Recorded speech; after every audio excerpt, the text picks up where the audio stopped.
by depicting the theanthropic image of Jesus Christ, ergo the image in which he was seen in the world and history. The Orthodox Church professes in the visible, aesthetic way its faith in him as true God and true man, the theanthropos, God-man.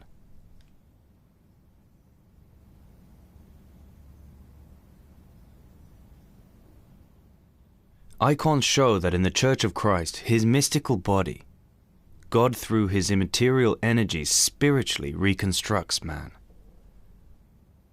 Although he remains within the limits of his creative nature, the spiritually reconstructed and deified man is redeemed from slavery of deterioration, evil, and death.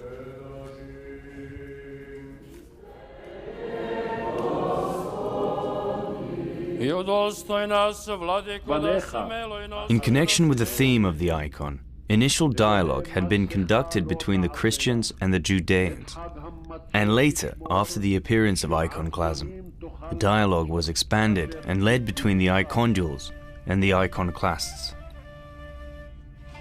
For the ancient church, iconoclasm was a large-scale challenge. History has shown that the struggle with the iconoclasm had in fact been a struggle for orthodoxy. The icondules condemned the iconoclasts for heresy, while the iconoclasts considered themselves bearers of enlightenment, and accused icondules of the alleged fall into idolatry.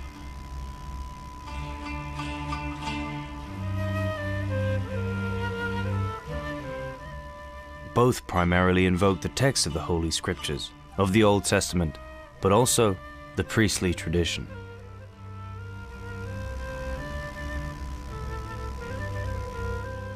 Due to the severe interference of ordinary civil government in internal affairs and teaching of the Church, Pope Gregory II, first half of the 8th century, openly told Emperor Leo III that doctrinal issues are not a matter for king and emperors, but a matter for the bishops. Leo III is Arian, aimed to remove any obstacles to unity of Christians, Jews, and Muslims in his empire, which was one of the main reasons that he took a negative attitude toward the holy icons. In his letter addressed to Pope Gregory II, Leo III says of himself, "I am the emperor and the prelate." To which, in defense of holy icons, John of Damascus commented, saying, "That is, my brothers, a brigand attack. We are obedient to you, O Emperor, in matters relating to this life, in matters of this century, in taxes, the exercise and the like, in what is your area of administration in earthly affairs.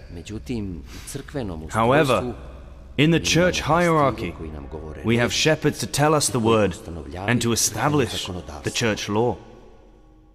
The iconoclasts primarily fought against the theology of icon, and in this way were undermining the foundations of basic truths of the Orthodox faith and life of the Church.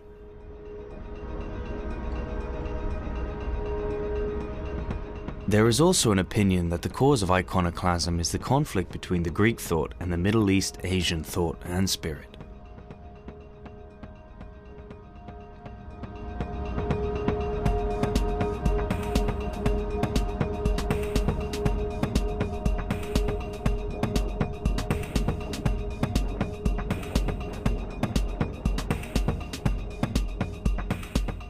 Hostility towards the holy icons flamed in Asia Minor provinces of the Byzantine Empire and solidified in some circles of the Byzantine clergy. By Emperor Leo III's ascension into iconoclasm in the 1720s, iconoclasm became the ruling teaching of the Byzantium state. The appearance of iconoclasm caused huge unrest in Byzantium. There were terrible conflicts and persecutions. Church of Christ had suffered many martyrs. The iconoclastic stance was also adopted by the successor of Leo III, Emperor Constantine V. Removal of the holy icons from the Christian churches began in 1726, while the iconoclasm in the true sense of the word began when Leo III issued an edict against the cult of icons. However, a particular disastrous event for the icondules was the Iconoclastic Council that was convened by Emperor Constantine V in 754. The council made a unanimous decision on the inability of the iconic representation of Jesus Christ, and therefore the rejection of the holy icons made with hands. Many researchers believe that the Emperor Constantine V was under the influence of Eastern peoples, primarily the people who lived in the region of Mesopotamia, but also under the influence of Islam.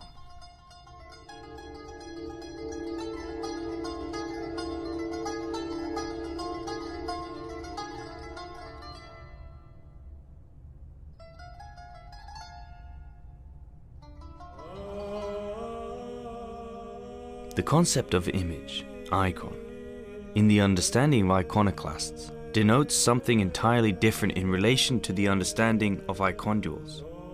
Since the iconoclast's a true icon can be considered to be only something that is identical to the ancient model, its archetype. Hence, they could only recognize Eucharist as Christ's icon.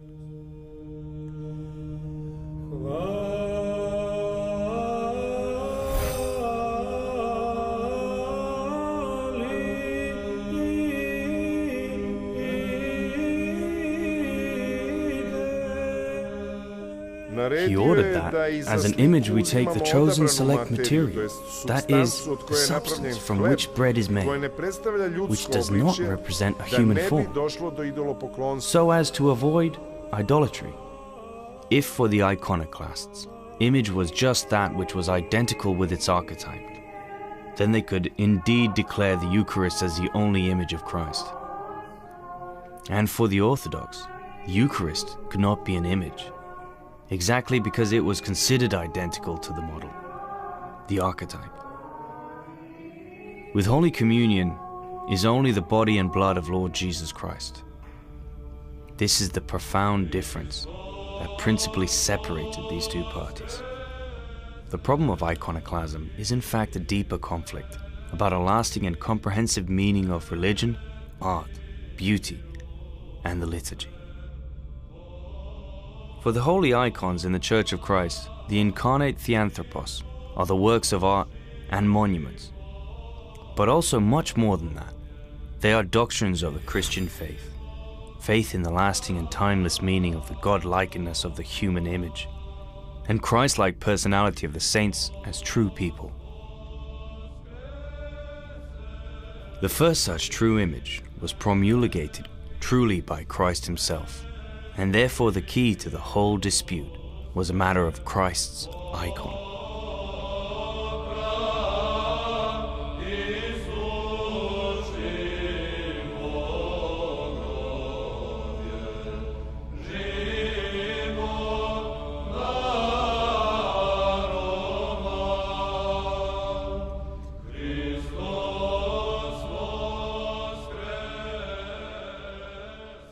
Having a negative attitude toward dead matter, the iconoclasts were unsubstantiated in identifying icondualism with idolatry. Today, in the Protestant world, the iconoclastic practice continues, so that in the current theological dialogue one feels the echo of iconoclastic attitudes and tendencies inherited from the history of the early church. The Western civilization has lost the sense of the icon. It degraded the icon and brought exactly that which iconoclasm, but also the Reformation, was trying to eschew: a new idolatry.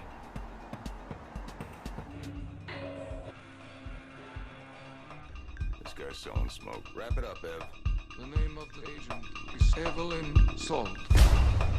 My name is Evelyn Salt.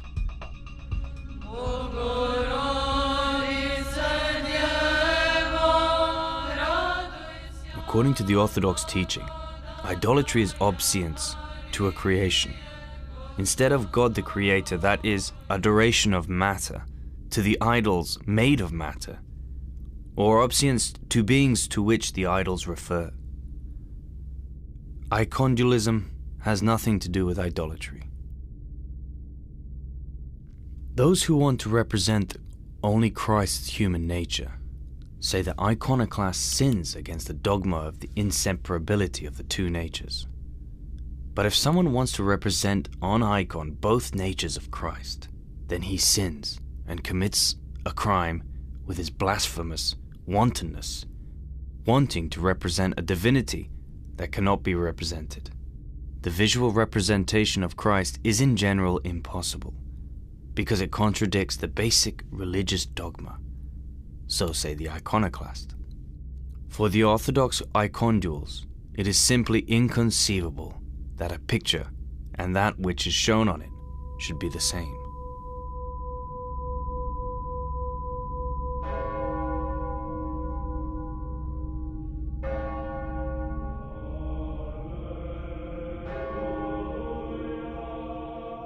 The Seventh Ecumenical Council, AD 787, passed special decisions on the issue of icondualism. By fathers of the Seventh Ecumenical Council, the icon sanctifies the eyes of those who gaze at it, and elevates their mind towards the mystical knowledge of God.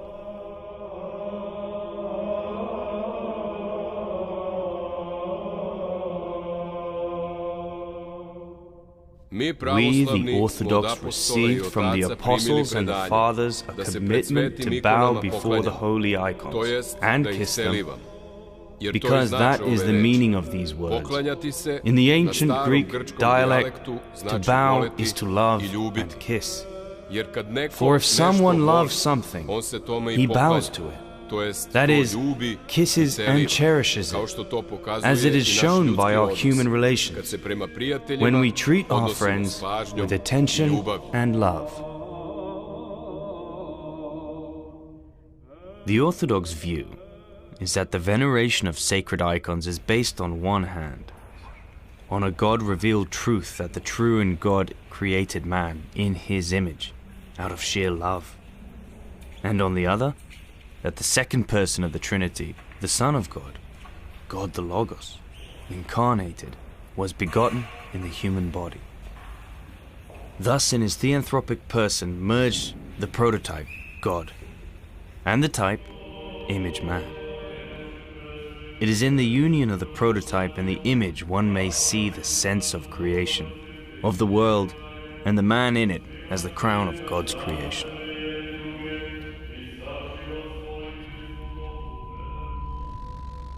Iconoclasm was an attack on God's plan for the salvation as a whole, not on some of its individual aspects.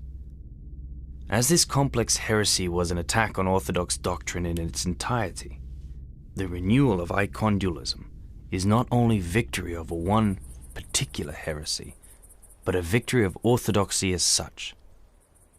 The Church has defeated a multitude of various heresies, and it is yet to defeat them.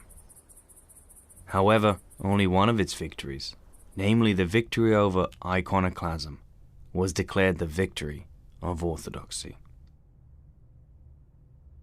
The Orus of Faith, that is the exposition of the Orthodox faith, a statement of determination agreed at the Seventh Ecumenical Council, particularly emphasizes this truth. We affirm that we preserve all the traditions of the Church which have been decreed to us in her, whether written or unwritten, without innovation, of which one is the formation of representative images, which is perfectly concordant with the history of the evangelical preaching unto the assurance of the true and not the imaginary incarnation of God the Word, and which is of service to us unto a like edification. For those things which are naturally illustrative of each other, and most indubitably possess the outward appearance of each other. However, even after the Seventh Ecumenical Council, at the beginning of the 9th century, iconoclasm reappears owing to the policies of some Byzantium emperors.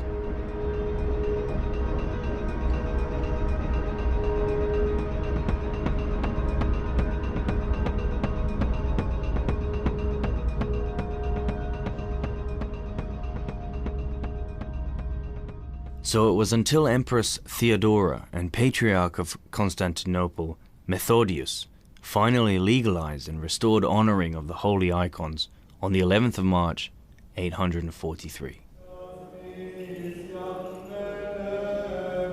The event is dedicated at the first Sunday of Easter, or the Great Lent, which concludes the first 7 days of this intensified prayer and the ascetic contrition, and which is dubbed the Sunday of Orthodoxy. In this ceremony, the Holy Church celebrates not only the victory over iconoclasm, but the victory of the Holy Orthodoxy in general, its triumph over heresies, false teachings and divisions. Sunday of Orthodoxy could be called the birthday of obedience, veneration, and the theology of icons.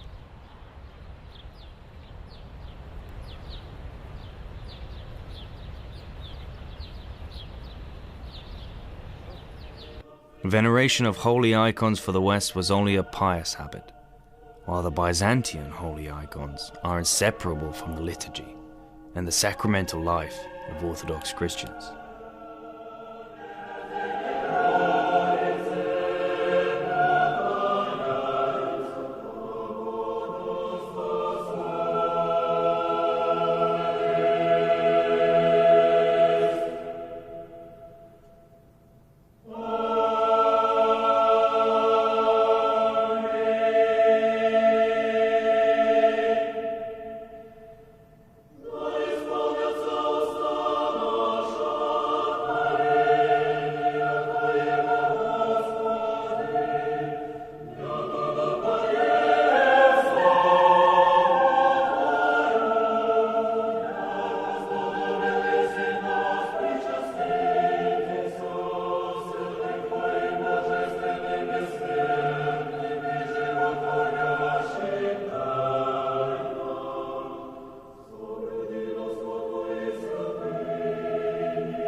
St. John of Damascus argues there are several kinds of worship.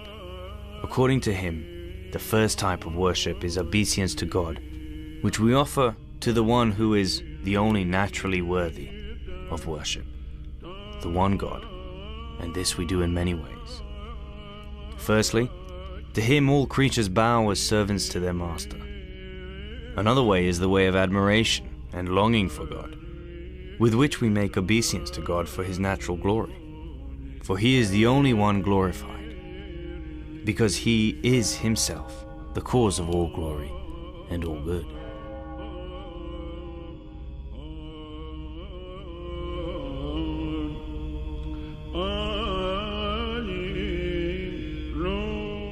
The third way is the way of thanksgiving for the good that has occurred for our sake.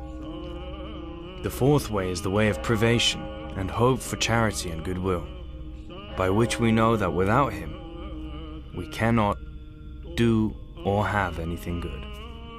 The fifth way is the way of repentance and confession, because when we sin, we bow to God, praying for forgiveness of sins.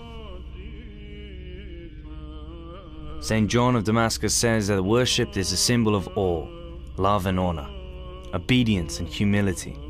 However, the Holy Father warns that no one should worship anyone other than the one natural God. Others can be given only that which belongs to them, for the sake of the Lord. In short, Orthodox icondules do not worship substance of which the icon is made.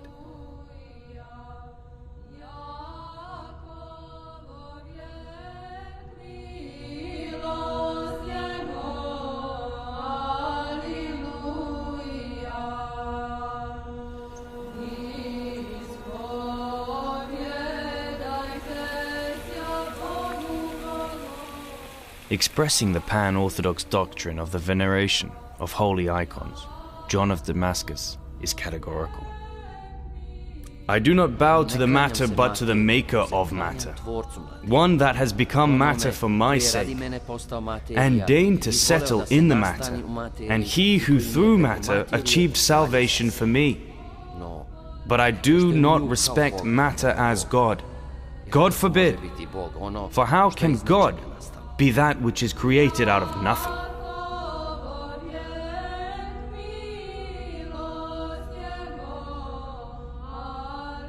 By explaining his thought, the Holy Fathers added that we worship both natures of Christ because united with his flesh is also his divinity.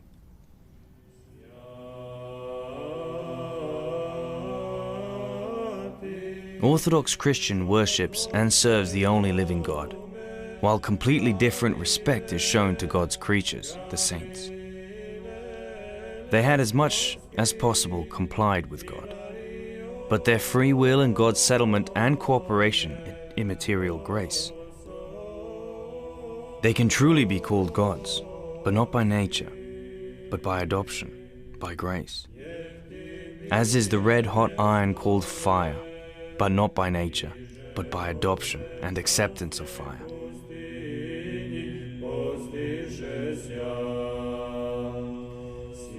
We worship them as those who have been glorified by God as servants of God and the liturgists, and as those who are out of love for him gain courage. John of Damascus states that we worship them because this is in the service to the Church.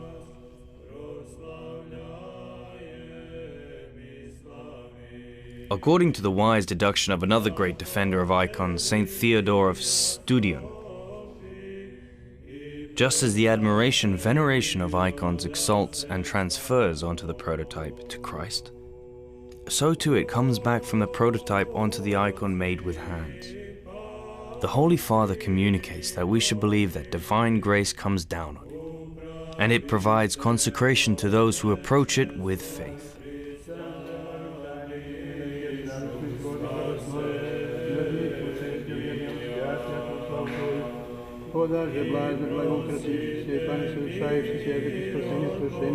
In icons made with hands, Christians can see sacred characters as miracle makers and pray to God to make them participants in those goods enjoyed by the holy. So there is a likely conversion between a Christian man and the prototype based on which the images were made. In Slavic language, the word image is understood to originate from the words of the likeness, of the image.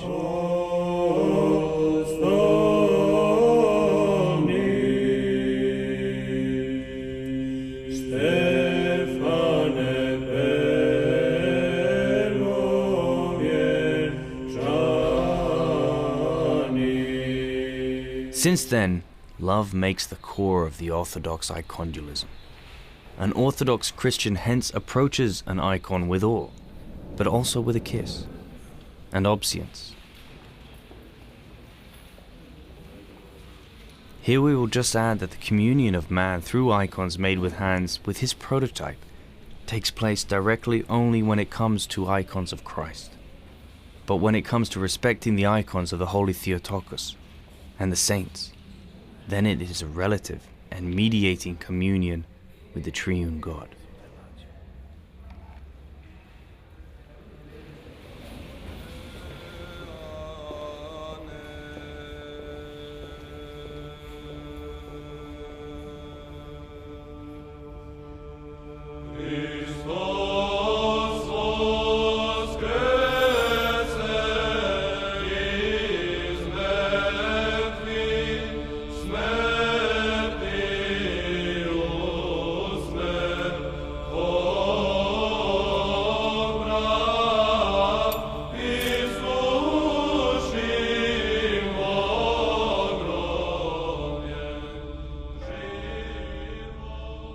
The Orthodox do not forget that a man with a deep faith approaches Christian truths shall receive a great prize, and he who hesitates, resembling a wave of sea driven by the wind and turbulent, he shall receive nothing.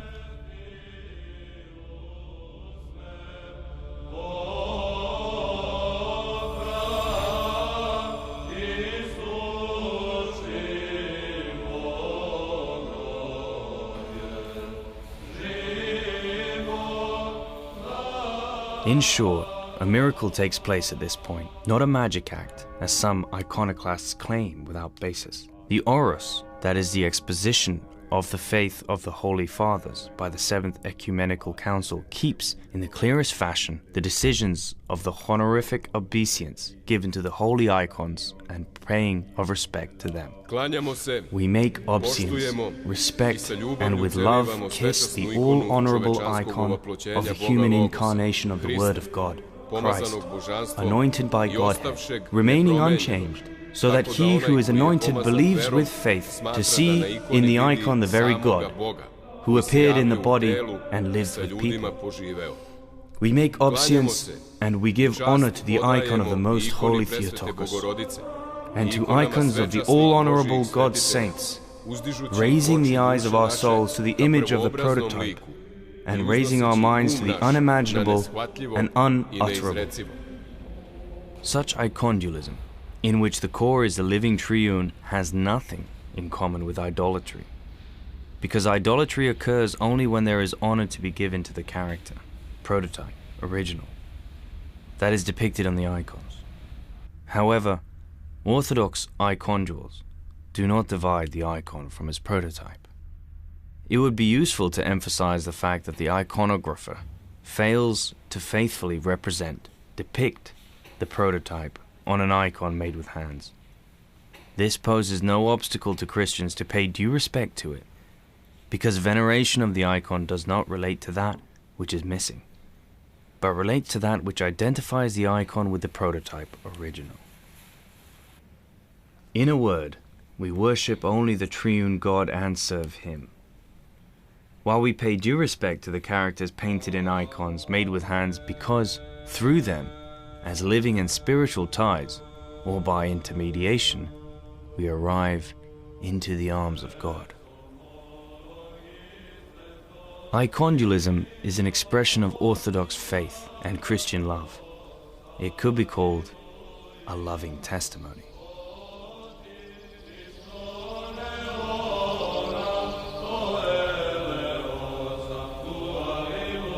Orthodox Christians respect the substance from which the icons are made of, because it is filled with the divine power and grace that makes them miraculous. St. John of Damascus asks a sobering question. Is it not matter, the beautiful and thrice blessed wood of the crucifix? Or is it not matter, the honorable and sacred mound, the place of Golgotha, crucifixion? Or is it not matter, the life-giving and life-bearing stone, the holy sepulchre, the source of our resurrection?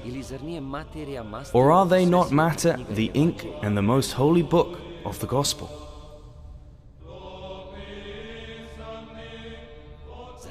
Is it not matter, the life-giving tabernacle which gives us the bread of life? Or is it not matter, the gold and the silver used to make crosses, plates, and cups? Or above all this, is it not matter, the body and blood of my Lord? Therefore, either reject admiration and respect to all of this, or give way to church traditions. Or give way to church tradition and venerate icons of God and the friends of God by the grace of the Spirit of God. Do not call the matter evil, because it is not dishonorable. Anything that God created is not dishonorable.